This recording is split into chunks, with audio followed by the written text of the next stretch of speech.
and gentlemen, this is the one we've all been waiting for.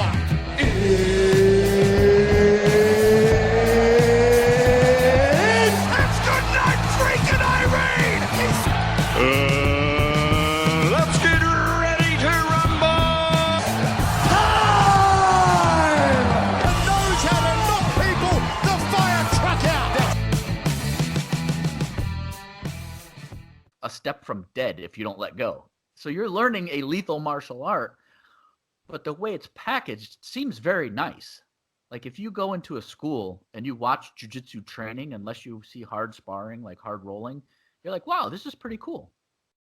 You know, you go into an MMA school, they're striking, you know, like you're like, I don't know if I want to do this. So MMA is very, very like, or jiu-jitsu is very viewer friendly in the beginning. Mm-hmm. You can and walk you in know, a lot of the MMA gyms too, like we've talked about before on earlier podcasts, they're sparring way too hard. So if you go in there and you see guys sparring, you're going to be like, nah, I'm cool. Yeah, exactly. But even light Muay Thai sparring, if you don't know what you're looking at, it's not going to look appealing. Not like any type of contact like that, you're like, nah.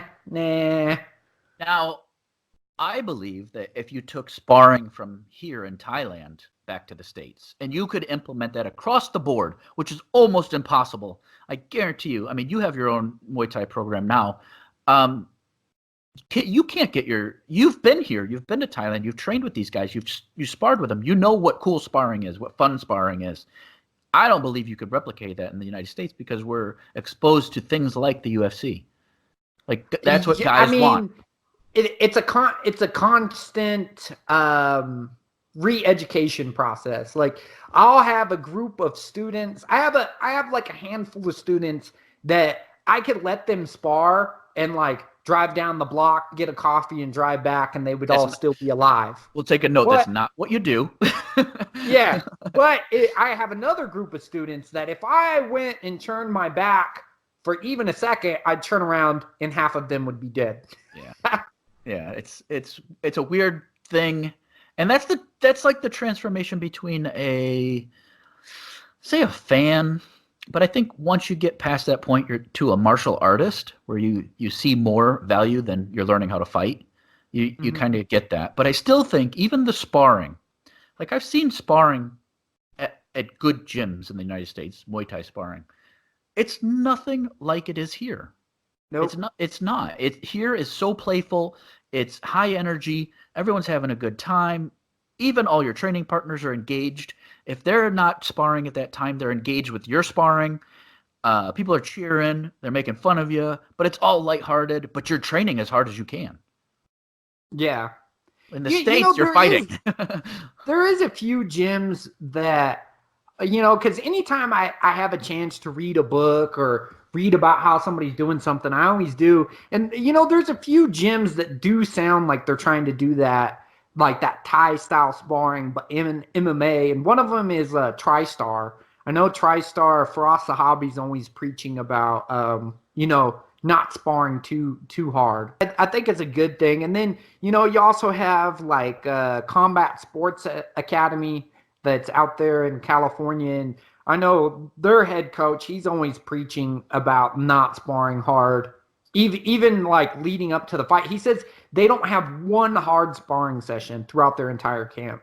He is really, I don't know him personally. You said you met him a few times, but he's producing elite level fighters, elite level stand-up fighters, and even taking his stand-up fighters over to MMA and Bellator, and they're doing amazing.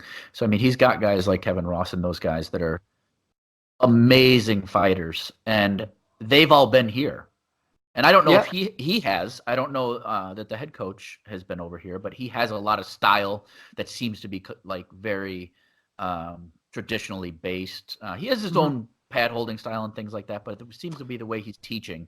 Well, I know that he has done a lot of work with Johnson on Fairtex, who's like a 2-time Lumpini champion.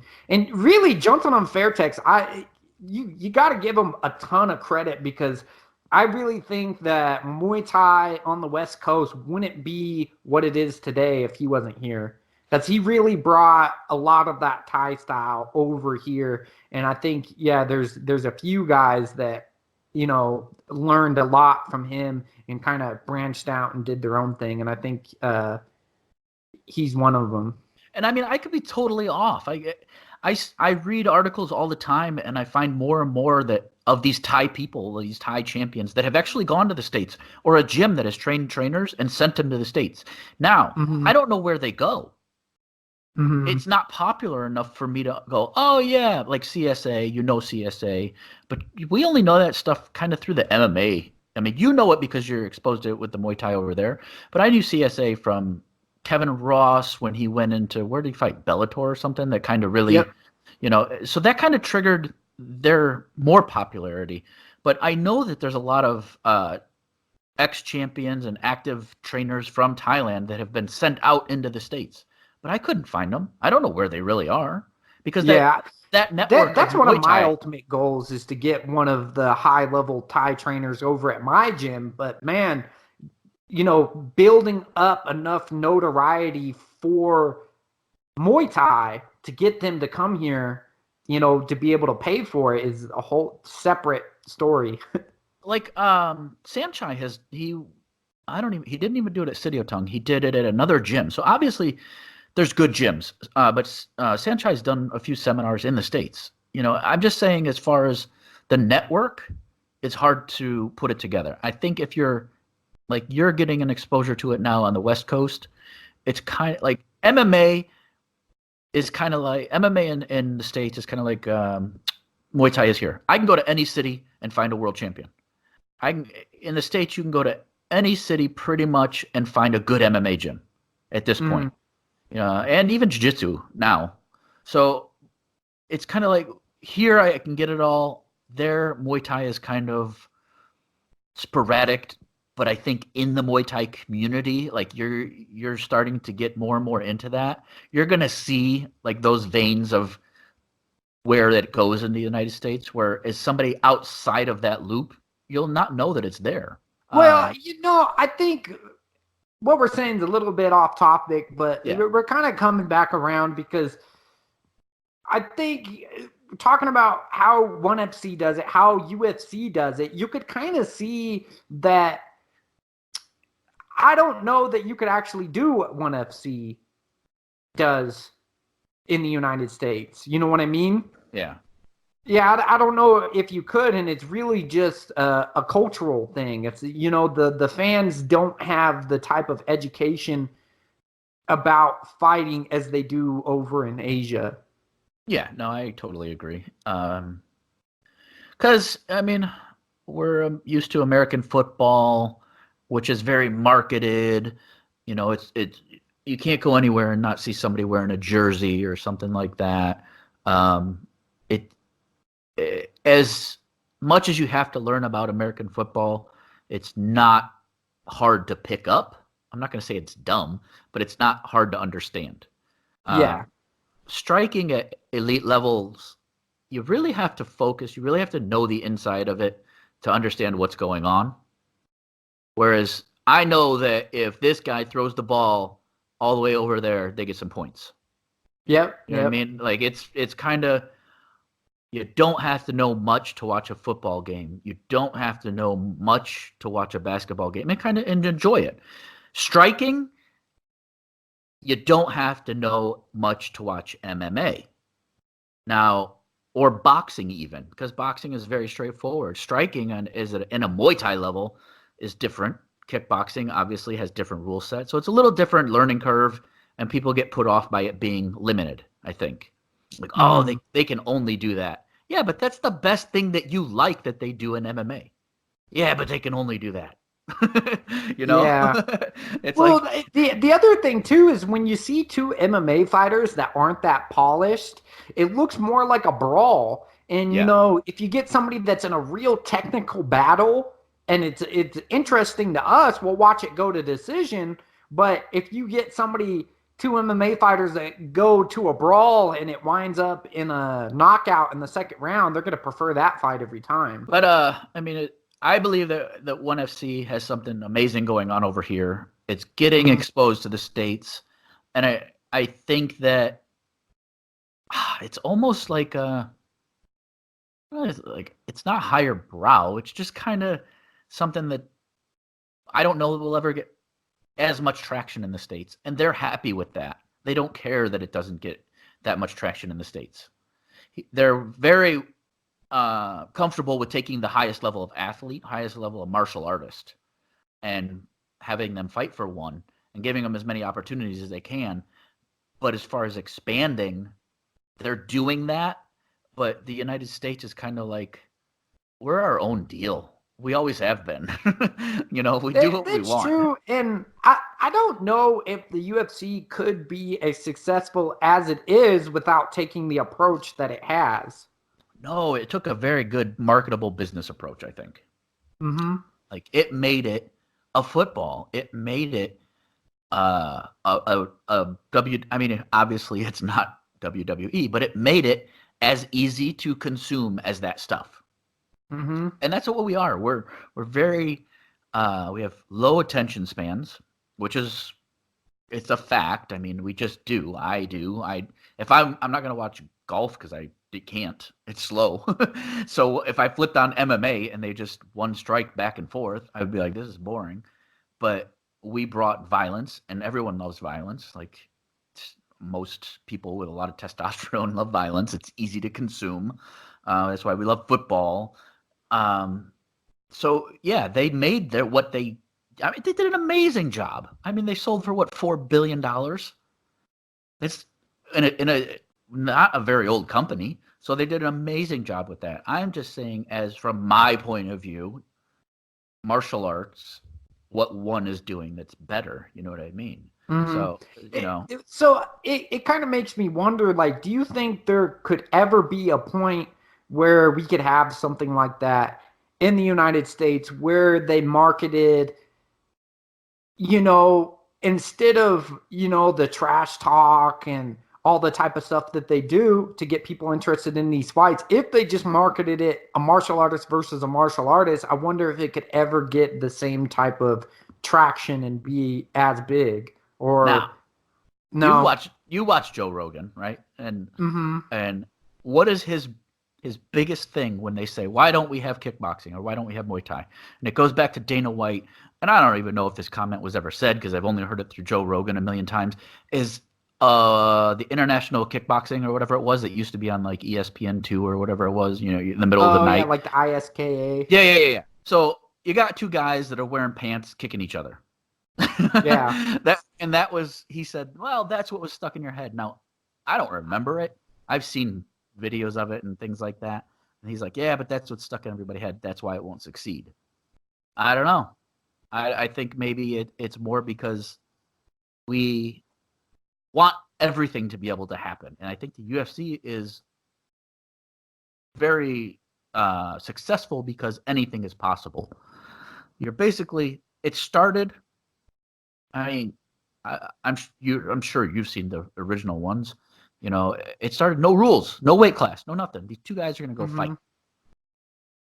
It still has that kind of stigmatism to it. Like, it's not what's going on, but that's how it started. So it was two guys just fighting. That's all it was. See who's the better martial artist. That's what they marketed as back in the day. But you had people like Tank Abbott. There's no martial arts to that. The guy was just a monster. He was out drinking and then go fight. So that's what entertained us. So UFC is sports entertainment, just like the WWE. ONE FC seems to be martial arts as a sport. Yeah, I believe that if you could change anything, it would just be. I don't believe that the United States can handle what ONE FC does and still be successful. Like, if you took ONE FC and just said, okay, there's no other market other than the United States, I don't know that it would be as successful. Yeah, I definitely don't think it would be. I see a lot of like smaller organizations that kind of have that multi-disciplined platform, but I really think the only reason why they really succeed is because they're drawing out all the family and friends of the competitors that go to compete. I don't think that besides their family and friends, there would be a whole lot of people coming out to watch, a jiu-jitsu match the and then a amateur kickboxing levels. match. Yeah, I see that a lot in the amateur levels, like the smaller shows that are doing Muay Thai and Jiu-Jitsu. Oh, there's a Jiu-Jitsu super fight in between, fight 4 and 5 of an MMA fight in the cage. So I've seen it happen. So like the model of what's going on in one is kind of being used, but like you said, it's not marketable enough. It's only teammates and friends and family of fighters that are actually at these events. Because that's it works for a couple thousand people, but I think it's not very scalable, especially to the size of what the UFC is. Yeah. Oh no, not at all. So one's gonna keep his track just taking over all of Asia, and we'll see what happens. On another note, have you seen, I want to say it's KSW? Something like that? Out of maybe not Russia? There's a newer organization that I don't even know how I found them on Instagram, but they are, I want to say it's KSW or something. It's real legit MMA that the guys look very large. And then they have a lot of, looks like good fights going on. So it may be another MMA organization that's coming up. I'll have to look into it more and we could talk about it. Huh. Yeah, I'll have to check it out. I know they got all kinds of crazy stuff over there in Russia, like those team fights where they have like 5-6 people against another team of 5-6 people, and then yeah. I just got a instant message from Sagat. Oh, nice.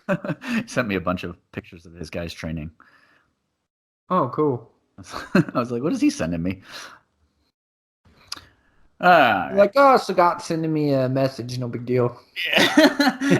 Just another day in Thailand. That's cool. I didn't know what it was. Like his little profile thing on Facebook it's like in Japanese or something. I don't know. No. But it's all just training. He sent me a bunch of training pictures. So that's cool. Other than that, yeah, I like one from a martial arts standpoint, but I'm going to come back to the States and we'll see. But once I've been over here, I haven't watched a ton of MMA from UFC. I just really haven't watched it. Yeah. Again, it's kind of like the same thing for you. It's at an off hour. Yeah, it's at an off hour. It's hard to watch a lot of times. Like the last UFC, last night or the night before, that was in Rochester, New York. That's where I was born. That's where I grew up, in Rochester, New York. And I looked at the fight card and I'm like, nothing really interests me on here. I'm not going to bother watching it. Yeah.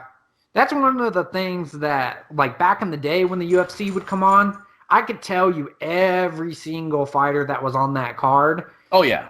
And now there's so many fights, so many fight cards. It's like, man, this guy's in title contention and I don't even know his name. It's like, what the heck? And that goes back to the ranking, like in regards to the rankings. The rankings are kind of crazy joke. Yeah. Like, how is this guy ranked number 7? He's fighting for, the number 1 contender. Like, how does that... and some of those, like some of the women's divisions, the lower weight classes, they really need to bring in some new talent, because it's like if you're in the UFC as like a women's featherweight, you're in the top 10.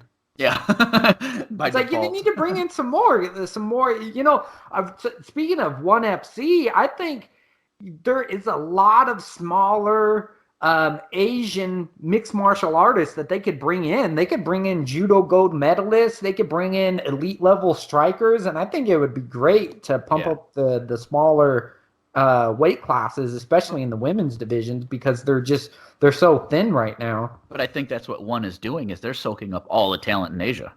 That's true. And the other thing too is that the UFC tends to want to bring in the females that are marketable. And you get some Asian lady that you can't even pronounce her name, and she doesn't speak any English. They don't want her to be champion. You know what I mean? No, yeah. What's cool though is like a lot of them have nicknames and things like that. But yeah, I know what you're saying. Is it's like when I watch a title fight in the UFC and then they go to the interview and it's through a translator, I turn it off. Yeah, like, I don't. I go get a drink or something like that. I don't care. Because I can't, that it's not getting translated properly. It's kind of just an overview of what the person's saying, and I know that they're saying thank you and thank you, whatever.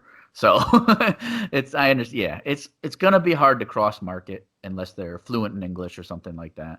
But if you watch ONE FC, they have a lot of very marketable talent, like very interesting. Stamp Fairtex is hilarious to watch. She's a young champion over there, 2 division champion, or 2 sport champion, and she's hilarious. Like Instagram and things, and they market them on a very personal level. Like she has a big billboard here in Pattaya that has Stamp Fairtex on it for one.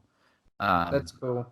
So they market their fighters very well, but they're marketing typically Asian fighters in Asia. I think that's the other thing too, is if you bring over people into the United States, you have to put a lot more into the hands of the commentators and the announcers and the way that it's being marketed in order to bring these people up, because if you look at like Fedor was marketed very well, but he barely said anything. Right. And, if you had the right person with the right creative mind, I feel like you could bring over more of the Asian talent to the UFC. It's just, it would be a lot more work. Yeah, and why do they need to put any more work in when they have plenty of anyone that trains MMA wants to be in the UFC? In the States, in English-speaking countries, or, it's a weird thing. And they're only going to put money into what's going to make them money. Mm-hmm. Whereas one's putting a lot of money into preserving the sport or building the sport. Yeah. So, and then actually, they're really doing both. They're preserving it and building it, which is great. Yeah, definitely. Because that was one of the things that made me not so interested in mixed martial arts anymore. But I mean, obviously, I'm still interested. But when Pride was over and it was said and done, that really made me sad, because I always my favorite organization to watch was always Pride. I loved the UFC. I still watched it, but then once they started getting so many shows and I didn't recognize all of the fighters, my love for MMA dwindled a little bit. But now that I'm seeing what ONE FC is doing, it's kind of getting me more excited. I'm really hoping that they build this into something that's big, to the point like how Pride was big. Yeah, and well, I mean, Pride was still kind of hard to access too back in the day. Yeah, no, for sure it was. I never watched a Pride event live. Right. I would go down to Best Buy and buy all the DVDs months after they already happened. Yeah, but like you're saying, they're doing an awesome job. And yeah, once let's put it this way, is if you're a avid sports fan and you love, I don't know who, you love your team, right? You have your team that's the Yankees or the Patriots or whatever it is. A lot of those guys. You may not know the guys they're playing against. A lot of those guys. You're gonna watch your team play. So if you love a Khabib, you love Khabib. I think Khabib's an amazing fighter, but he fights once a year. Or if you love the Diaz brothers, they fight once every 5 years. Oh, I'm going to watch you. I'm going to watch you fight 4 times in my lifetime, and you're not going to fight for 20 years. So I'm going to watch you fight 3 times. There's a big gap, and so with what they're doing with ONE, you got fighters fighting all the time, and they're marketing those fighters, and the fighters are coming from very well-known backgrounds of Muay Thai or kickboxing or whatever it is. And then the UFC, you're bringing in new talent. You can bring in new talent from a gym, with 3 fights. Mm-hmm. So nobody knows who they are. If I go to watch a main event, a main card, and I look at the card, just like I just said, I looked at the card at Rochester, and I'm like, I may have known him if I saw the people or whatever it was, but there was no names that jumped out there like, oh, you should see this guy fight. I love watching this guy fight, or any of that. If you went to go watch the Patriots and then half the guys that you liked or none of the guys that you liked went on the field, you'd be like, oh, this isn't even the Patriots anymore. So I go to watch fighting. I want to watch UFC. I want to see the top level talent. but there's so many events that they're just, and I'm sure, I mean, if you're in the UFC, you're a high level talent, but as far as saying, I don't relate to it. I don't know these people. When I watched the one event, as I watched, I'm like, oh, I know that person. Oh, I know this person. Oh, I've seen that person. I've actually seen that person training. Things like that. Mm-hmm. It was way more like I could relate to it. And like you said, the UFC is kind of so 400 or 500 people on the roster, and they're always bringing in new people. And then you got people holding out, injuries, things like that. It's hard to follow. It's hard to keep interest in. I mean, with the DC and John Jones stuff, I wanted to see that fight, so many times that it's been called off and things like that. That really is like, when they say it's going to happen, you're kind of like, yeah, whatever. Yeah. You're like, is it really going to happen? Yeah. What was it? Was it Ferguson and Khabib? The one that's been called off 407 times? Yeah. Oh, man. I look forward to that fight every single time. Yeah. And then it never happens. Yeah. And that's that's the kind of thing. It leaves a bad taste in your mouth. But they're putting so much money on like that fight, right? So that's the fight that you're signing up to watch. All the other fights are pretty cool. You want to see some guys, they'll scatter some guys in there. And at ONE FC, there wasn't that fight that I had to see. They had Yatsenklai on there. They had Sage. Sage was like, what, 4th fight or something? So you wanted to see these things the whole fight. Like, it wasn't just to focus on the main event. Yeah, exactly. So I wanted to watch, and I watched the whole thing, and I was entertained by the whole thing. If I watch a UFC fight and I've somehow have it on a recording, I'll skip a lot of it. And ladies and gentlemen, that's going to be the end of our second podcast. We're going to keep producing this stuff. We're going to keep coming out with content. If you have anything that you want us to talk about, if you have any questions about it, Kurt and I have both been into Thailand. We're avid jiu-jitsu competitors, train martial arts, train MMA. We were training at Vanderlei Silva's gym for many years. So any questions, comments, or anything like that, please reach out to us. You can reach us at fightchase.com. And I'm Kelly, and I'm Kurt. And Kurt is at Carson Kickboxing. Hit him up. Facebook, Instagram, all that good stuff. Other than that, we're out of here. And don't say boom. Boom.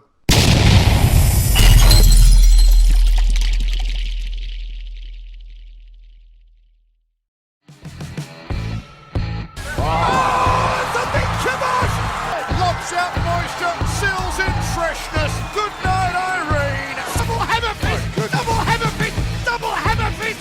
Seconds remaining for a great survival story.